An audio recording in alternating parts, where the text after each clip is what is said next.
সিলেটের MC college ছাত্রাবাসে ছাত্র শিবিরের কর্মীদের বর্বর হামলায় মিজানুর রহমান রিয়াদ নামে এক শিক্ষার্থী গুরুতর আহত হয়েছেন। বুধবার ছাত্র শিবিরের সেক্রেটারি জওহর লুকমান মুন্নার নেতৃত্বে 10-12 জন শিবির কর্মী তার রুমে হামলা চালায় এবং লোহার রড দিয়ে বেধড়ক মারধর করে। বর্তমানে তিনি Sylhet MAG Osmani medical college হাসপাতালে চিকিৎসাধীন রয়েছেন।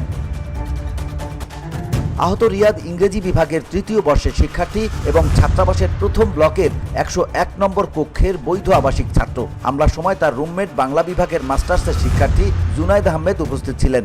কলেজের ইংলিশ ডিপার্টমেন্টের শিক্ষার্থী মোহাম্মদ মিজানুর রহমান রিয়াদ ছাত্র শিবিরে আমার রুমের মাঝে আইয়া ভাই আমি রুমের ঢোকার মাত্র ছাত্র শিবিরে আইয়া আমার রুমের মাঝে আমার উপরে আক্রমণ করছে ওই 5 ইঞ্চি রোড আরও বড় রোড হইব ভাই এত বড় রোড দিয়ে সবাই আমার প্রায় এইখানে তারা মানুষ ছিল ভাই আপনার ওই 8 থেকে 10-12 জন লাগা। এরপরে আরও মায়ের যখন শুরু হয়েছে ভাই আরও আইসে মানুষ আর আমি আর মা হিরোর স্টেশন শুরু করে ভাই আর আমি এই সময় আর হইতাম ভাই ভাই আমার সারা পিক উঠে পড়ে অবস্থা খারাপ। সম্প্রতি কুয়েটের সংঘর্ষের ঘটনায় রিয়াদ ফেসবুকে মন্তব্য করেন, কিসের জন্য এত ত্যাগ করলাম, দিনের বেলা পুলিশের টিয়ার শেল আর লাঠিচার্জ, রাতে পালিয়ে থাকলাম, সন্ত্রাসমুক্ত ক্যাম্পাসের স্বপ্নে এত ছাত্র প্রাণ দিল। এখন যদি গুপ্ত সংগঠনের নেতাকর্মীরা ক্যাম্পাসে ত্রাসের রাজত্ব কায়েম করে বসেন তাহলে এই ত্যাগের মূল্য কি?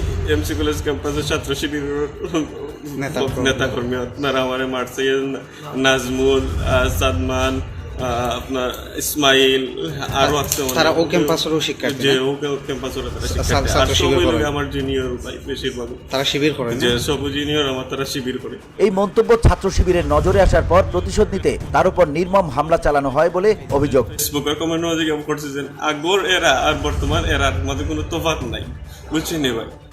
ও কমেন্টের উপরে তারা নির্ভর করে আমার অবস্থা খারাপ করে। মালয়েশিয়ান প্রযুক্তিতে তৈরি অত্যাধুনিক cleaning machine modern vacuum cleaner যে কোনো ধরনের ধুলো ময়লাকে পরিষ্কার করে ঘরকে করে তুলুন চকচকে ও আকর্ষণীয়। Modem, brand of luxury. রাতের খাবার শেষে ঘুমানোর প্রস্তুতি নেওয়ার সময় রিয়াদের রুমের দরজায় প্রচণ্ড আঘাতের শব্দ হয়। দরজা খুলে দিতেই ছাত্র শিবিরের কর্মীরা রুমে ঢুকে তাকে লাথি মেরে বিছানা থেকে ফেলে দেয়। এরপর প্রশ্ন করা হয়, কুয়েটের ঘটনায় তুই শিবিরকে নিয়ে কি লিখেছিস? কোনো উত্তর না দিয়েই তাকে চড় থাপ্পড় লাথি ঘুষি মারা হয়। পাশের রুম থেকে নাজমুল ও সালমান লোহার রড দিয়ে এসে রিয়াদকে পেটানো শুরু করে। তার রুমমেট জুনায়েদ বাধা দিতে গেলে তাকেও মারধর করে রুমের বাইরে বের করে দেওয়া হয়। এরপর দরজা বন্ধ করে রিয়াদকে নির্মমভাবে প্রহার করা হয়। অভিযোগ ওঠে, এক পর্যায়ে শিবির কর্মী আদনান বলে, তুই পরে যে অপবাদ দিবি আগেই সেটি করে নেই। এই বলে ধারালো অস্ত্র দিয়ে রিয়াদের পায়ের রগ কাটার চেষ্টা করে।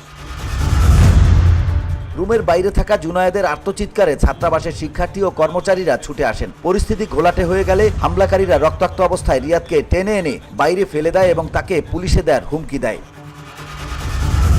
তখন শিবির সেক্রেটারি মুন্না বলে সেও আন্দোলনে সক্রিয় ছিল, পুলিশে দেওয়ার দরকার নেই, মার যা হওয়ার হয়েছে যথেষ্ট, আর যাতে ছাত্রাবাসে উঠতে না পারে। হামলাকারীরা ছাত্রাবাস ত্যাগের সময় 101 নম্বর রুমে তালা লাগিয়ে রিয়াদ ও জুনায়েদের মোবাইল ফোন ও মানিব্যাগ কেড়ে নিয়ে চলে যায়। হাসপাতালে চিকিৎসাধীন রিয়াদের মাথা, পিঠ ও ডান পায়ে মারাত্মক জখম হয়। এখন পর্যন্ত থানায় কোনো মামলা দায়ের হয়নি। শিক্ষার্থীদের পক্ষ থেকে অভিযুক্তদের বিরুদ্ধে দ্রুত ব্যবস্থা নেওয়ার দাবি জানানো হয়েছে। VOD Bangla news desk.